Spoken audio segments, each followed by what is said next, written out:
នេះជាដំណើរសាច់រឿងរបស់អ្នកភូមិដាច់ស្រយាលមួយនៅក្នុងខេត្តក្រចេះចឹងដល់ពេលពីមុខនឹងចេះតែបិឆោតកងទ័ពយើងពីក្រោយនោះកាន់តែសន្ធាប់ក្រៅពីឫសគល់និងប្រវត្តិរបស់អ្នកភូមិនៅទីនេះការទុកដាក់សពដល់ចម្លែកក៏នឹងបង្ហាញផងដែរតាមរយៈវីដេអូនេះយើងកាប់ឃើញតែកស៊ូឃើញតែតើមិនឃើញចឹងទេឃើញស្នាមកស៊ូហើយឃើញចាន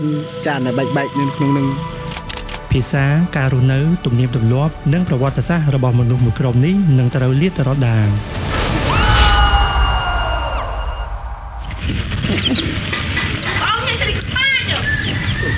កូនមកចិញ្ចឹមអីរយនំបញ្ចុកនៅស្រុកស្រែអញ្ចឹងគេប្រើកណាត់ដាក់ច្បាច់ចេញទៅសៃនំបញ្ចុកហើយយើងធ្វើលក្ខណៈគ្រួសារស្រុកស្រែចាំមិញភាសាក្រៅនំបញ្ចុកគេហៅអីគេនំចង្វាយនំចង្វាយនំចង្វាយនំចង្វាយបានន័យថាបើខាងខ្មែរនំប៉ុន្តែយើងហៅនំនំហ្នឹងគឺនំទូទៅមិញនំបញ្ចុកយើងហៅនំចង្វាយតែចង្វាយហ្នឹងចង្វាយនំបញ្ចុកហ្នឹងឯងអញ្ចឹងថ្ងៃនេះខ្ញុំចុះមកខាងភូមិស្រែជីនៅខាងខេត្តកញ្ចេះហើយនៅខាងស្រែជីនេះមានបងប្អូនជនជាតិដើមភាគតិចក្រោលតែពិតតាមឲ្យដឹងដូចមិនមែនមានតែក្រោលទេមានប្រមាណ 2-3 ជនជាតិទៀតមានពូណូក៏គាត់នៅហ្នឹងដែរហើយមួយទៀតមិលហើយពួកគាត់ពីច្រើនធ្វើស្រែដូចនៅតំបន់ផ្សេងដែរហើយក្រៅពីធ្វើស្រែហ្នឹងគាត់ចិញ្ចឹមគោចិញ្ចឹមជ្រូកមាន់ទីអីហ្នឹងគាត់ដោះតលហើយនឹងមានចកាអីតិចតួចនៅហ្នឹងពីច្រើនយើងក្រៅពីធ្វើស្រែយើងចិញ្ចឹមគោណាពូណូបាទគោជ្រូកមានចិញ្ចឹមជ្រូកមាន់អីចឹងទៅបាទស្រាប់យើងដោះស្រាយជីវភាពណាពូណូបាទចតួយកទៅឲ្យមាន់ឲ្យជ្រូកយកឲ្យជ្រូកហើយពេលនៅនេះយើងក្រៅពីធ្វើស្រែមានអីទេមានចំមាន់ចំគោអីចំជ្រូកហ្នឹងមិញហើយចាសម្រាប់ដោះស្រាយជីវភាពហើយចំ7ហ្នឹងមកយើងបេះយើងលក់ឲ្យគេឬមិនទេហូបខ្លួនឯងទេហូបខ្លួនឯងទៅខាងសាបាទយើងចំណេទៅយើងបេះទៅបាត់ទៅណាបាទហើយធ្វើស្រែមិនដែរនៅខាងនេះមិនមានបានធ្វើស្រែទេធ្វើណាបាយព្រោះខ្លះស្ទូងខ្លះនៅនេះយើងអាចស្ទូងផងព្រោះផងណាមិញណាចាបានប្រហែលបាវមកឆ្នាំបានច្រើននេះខ្ញុំមកត្រូវអត់ទៅគេធ្វើតែមកទុកហូបទេណាមកហូបទេអានេះយើងបូនអំពើសម្រាប់ទុកយកយើងហូបដាក់កំប៉ុងទៅណាកំប៉ុងផ្ទះនៅតំបន់នេះជាតំបន់សម្បូរឈើ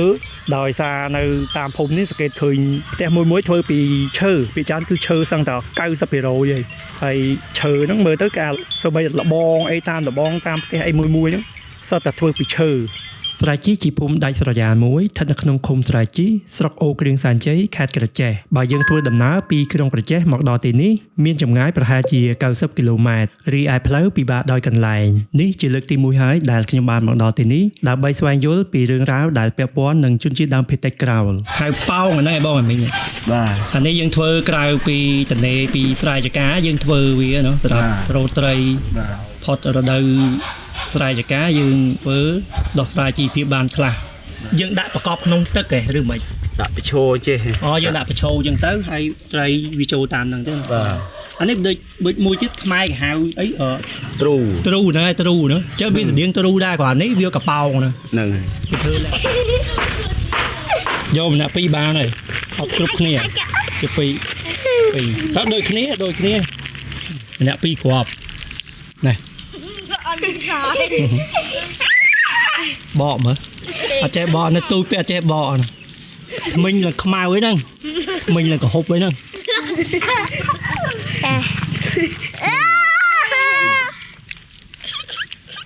អ្វីដែលខ្ញុំបានបង្ហាញខ្លះៗនេះជាជីវិតប្រចាំថ្ងៃរបស់អ្នកភូមិនៅទីនេះក្រៅពីរបរធ្វើស្រែចម្ការអ្នកភូមិមួយចំនួននៅទីនេះឆ្លៀតពេលមករកមាសដែលជារបរបន្ទាប់បន្សំដោយសារភូមិសាស្ត្រនៅទីនេះដីមានរ៉ែមាសតិចតួចអាចឲ្យពួកគាត់ដោះស្រាយជីវភាពបានខ្លះមួយថ្ងៃយើងរែកបានប្រហែលទឹកក្រែង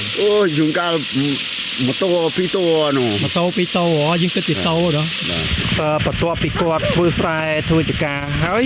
គាត់ត្នេខែប្រាំងហ្នឹង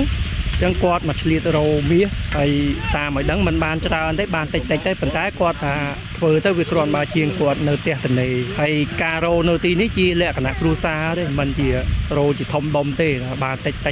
ដូចឃើញអញ្ចឹងគាត់មានអ្នកជីកចឹងទៅគាត់ជីកប្រមូលហើយយកទៅដាក់ក្នុងតោហៅតោនៅក្រៅអញ្ចឹង គាត់ចាក់ចូលតោហើយគាត់បរហូតទឹកហ្នឹងចម្រោះវាឲ្យអាចដីល្អិតវាធ្លាក់ទៅក្រោមហើយគាត់កាយថ្មចេញហើយអាចដីហ្នឹងសំម្ដងតិចរហូតមកគ្រប់ចំនួនដែលថាគាត់យករែងបានគាត់យករែងហ្នឹងជាដំណាក់កាលចុងក្រោយនៅពេលដែលគាត់យករែងនេះយើងរែងយើងដាក់ចូលទឹកចឹងទៅហើយយើងច្បាច់វាយើងរែងយកតាដីម៉ត់ពូនោះអាធំថ្មអីយើងកាយវាចេញមកយកចេញថ្មយើងយកចេញវាទៅស្តៀងដូចយើងរោត្បូងដែរនៅពេលនេះនៅត្បូងមាសដូចគ្នាតែគាត់ថាមាសបាក់រោតិចដល់វាទូចទៅពូទូចអានោះគ្រប់ធំនេះជារបៀបរោមាសរបស់បងប្អូនជនជាតិដើមភាគតិចក្រោលនៅខាងរវាងហើយអាខ្មៅហ្នឹងហើយវាមានជាតិមាសឃើញត្រូវថាវាមិនសតទេអញ្ចឹងអានេះខ្មៅហ្នឹងហើយទូចអាចនិយាយទៅដូចអាចវាទូយើងសឹងមើលភ្នែកសឹងនឹងឃើញទូនេះខ្មៅនេះអាហ្នឹងសតតែនេះមាសនេះបាទនេះមាសនៅលើណែអាខ្មៅនេះអាចវាទេអាចទេនេះអាពណ៌លឿងទូចមែនតើមើលសឹងនឹងចង់ឃើញតែជាមាសហើយនិយាយទៅមកកច្រៃបានតិចហ្នឹងឯងដូចខ្ញុំមិនបានមួយថ្ងៃ1លី2លីអីនេះធ្វើលេងធ្វើលេងអានេះលក្ខណៈថាមុខរបរយើងកំដរក្រៅពីតែពីធ្វើស្រែទៅអីណាត្បិតរបរមួយនេះมันអាចជួយឲ្យពួកគាត់មានបានក៏ពិតមែនប៉ុន្តែវាអាចជួយសម្រួលដល់បន្ទុកគ្រួសារបានខ្លះនិងអាចកាត់បន្ថយការចំណាក់ស្រុកបានមួយផ្នែក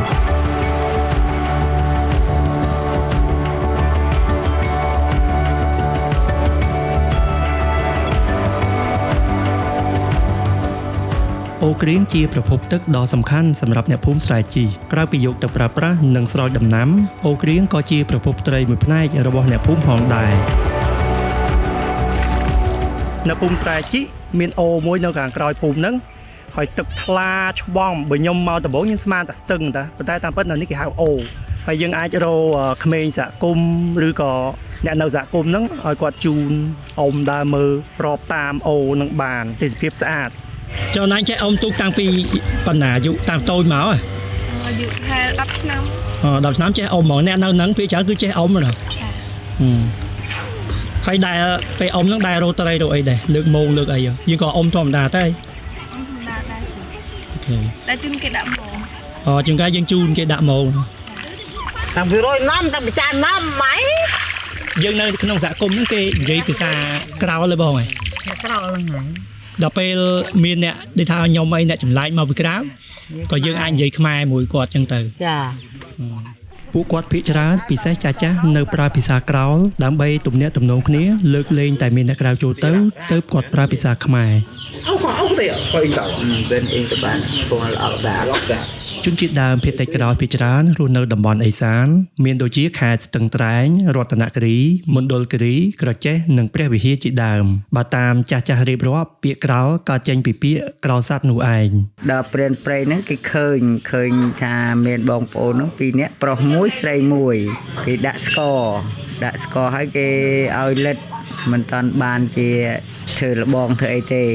នៅនឹងភ្នំក្រោលហ្នឹងដល់ធ្វើលបងអីរួចដល់ពេលមកម្សាទៀតលិតម្សាទៀតគេបិទទ្វេហ្នឹងគេចាប់បានដល់រួចហើយ2នាក់ហ្នឹងយកគ្នាបងប្អូនហ្នឹងមិនបានជាតពូជតពងដល់សពថ្ងៃនេះទៅយក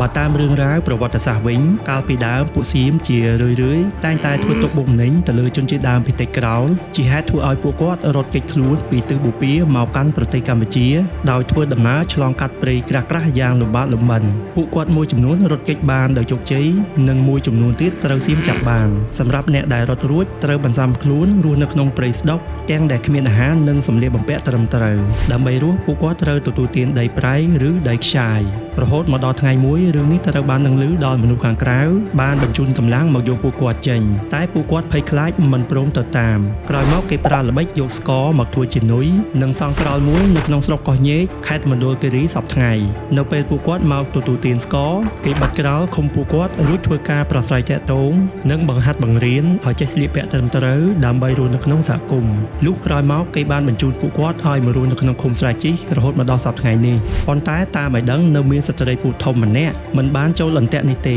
ទើបគេនៅមានចម្ងល់ថាតើគាត់ស្លាប់ឬក៏នៅរស់បើគាត់នៅរស់អាចកើតកូនរស់នៅក្នុងព្រៃរហូតមកដល់សពថ្ងៃនេះក៏ថាបាន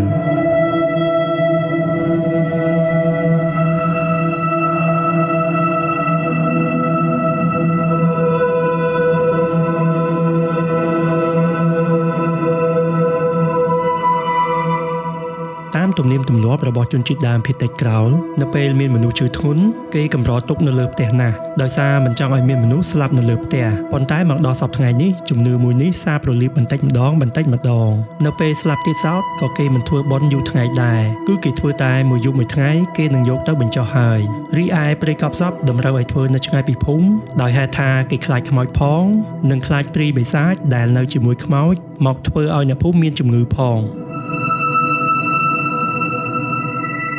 តាមទំនៀមទម្លាប់ដើម្បីបញ្ចុះសពគេត្រូវរកកន្លែងណាដែលមានដើមឈើនិងមានមេឃបៀងាប់ទោះទីនោះមានសពចាស់ក៏ដោយក៏គេត្រូវបញ្ចុះនៅទីនោះដែរដល់ពេល100ថ្ងៃបានធ្វើផ្ទះមុំតមសម្រាប់ភ្នោថ្មីថ្មោងគឺគេគ្រាន់តែធ្វើពីរោងប្រក់ស្បូវបន្តិចបន្តួចជាការស្រេចគេចាំរហូតដល់បុណ្យ100ថ្ងៃទើបគេធ្វើរោងឲ្យបានត្រឹមត្រូវរោងភ្នោបរោះគឺគេធ្វើខ្ពស់ជាងរោងភ្នោស្ត្រីហើយស្បូវដែលគេយកមកប្រក់មានចំនួនតិចជាងខាងភ្នោបរោះ1កណ្ដបគឺភ្នោស្ត្រី6កណ្ដបភ្នោបរោះ7កណ្ដបពេលនេះយន្តចិត្តពេលចាស់គឺគាត់ដាក់ចានដាក់ឆ្នាំងដាក់អីក្នុងហ្នឹងមាននៅពេលយើងកប់ហ្នឹងមានដាក់ចានដាក់មានដាក់ចានដាក់ឆ្នាំងចានឆ្នាំងដែលគាត់ប្រើប្រាស់ហ្នឹងបាទគាត់ប្រើប្រាស់របស់ដែលគាត់ធ្លាប់ប្រើដាក់ចូលដែរចូលក្នុងហ្នឹងបាទ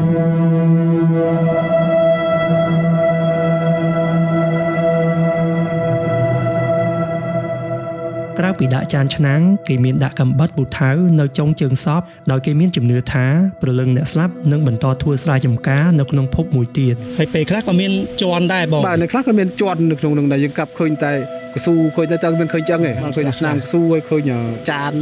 ដែលបែកនៅក្នុងនឹង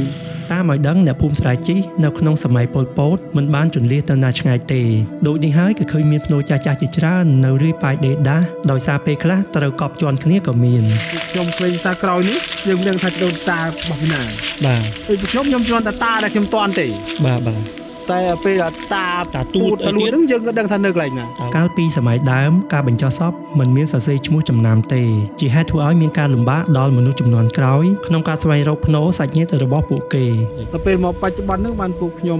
រៀបចំដាក់ឈ្មោះរៀងខ្លួនទៅខ្ញុំឲ្យថាកូនចៅក្នុងក្រោយបាទគាត់អត់ដឹងការដាក់ឈ្មោះបែបនេះនៅពេលមាននរណាម្នាក់ស្លាប់គេអាចយកមកកប់នៅជិតសាច់ញាតិរបស់ខ្លួនជាបន្តបន្ទាប់មកដល់បច្ចុប្បន្ននេះទំនៀមទម្លាប់មួយចំនួនត្រូវបានកែប្រែដូចជាពីមុនគេធ្វើបុណ្យរំលឹក7ថ្ងៃនិង3ឆ្នាំតែឥឡូវគេបន្ថយមកត្រឹមតែ100ថ្ងៃប៉ុណ្ណោះ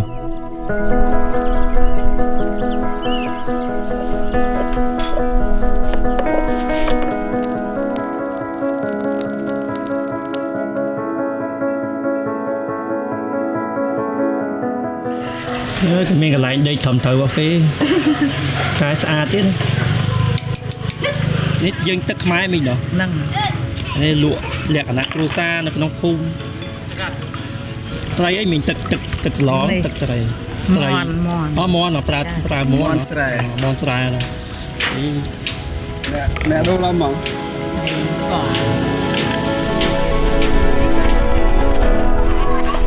លោកគ្រូអ្នកគ្រូគាត់នាំសិស្សដើររើសសារ៉ាមនៅក្នុងភូមិនេះជាសកម្មភាពដ៏ល្អមួយដែលបង្រៀនឲ្យក្មេងៗឲ្យចេះសម្អាតនិងទុកដាក់សម្រាមហើយវាក៏ជាសារមួយទៅដល់ប្រជាសហគមន៍ផងដែរភូមិឋានស្អាតនាំមកនូវសុខភាពល្អនិងសេរីសួស្តីតាមរយៈវីដេអូនេះខ្ញុំសូមកោតសរសើរដល់លោកគ្រូអ្នកគ្រូនិងក្មួយៗទាំងអស់សូមឲ្យបន្តសកម្មភាពនេះជាបន្តទៅទៀត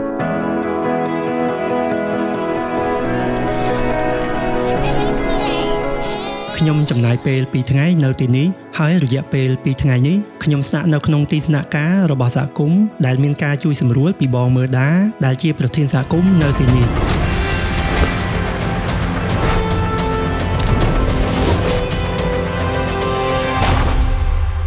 នៅខាងកើតភូមិគេឃើញមានទីតាំងប្រវត្តិសាស្ត្រមួយហៅថាសសរស្ដំវៀតណាមខាងជើងនោះបានរស់នៅក្នុងទឹកដីស្រែជីនេះក្នុងអំឡុងឆ្នាំ1954ដល់1975ពួកទាហានវៀតមិញបានឈ្លានពានចូលដែនអធិបតេយ្យកម្ពុជាពួកគេបានមកសង់មូលដ្ឋានទ័ពនៅទីនេះដែលជារឿយៗបានមកសុំម្ហូបអាហារនិងរបស់របរផ្សេងៗបង្កការរំខានដល់អ្នកភូមិដែលរស់នៅទីនេះដល់ពេលកងទ័ពវៀតមិញ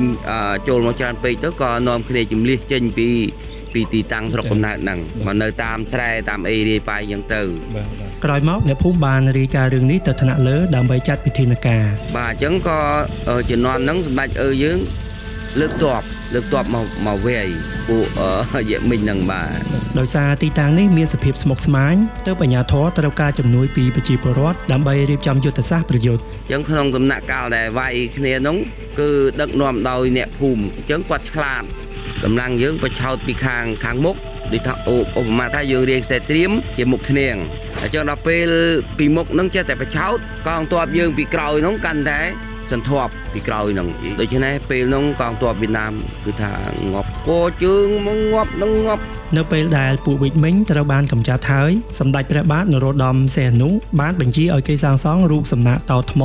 ដើម្បីរំលឹកពីភាពជោគជ័យមួយនេះ តាមនិយាយតគ្នាបែបជា6364បានកសាងសសរស្ដំនឹងមកទល់នឹងថ្ងៃហ្នឹង ទាំងអស់នេះជារឿងរ៉ាវខ្លះៗដែលពាក់ព័ន្ធនឹងជនជាតិដើមភាគតិចក្រោលនៅលើទឹកដីភូមិស្រែជីដែលពួកយើងនៅខាងក្រៅមិនបានដឹងឮ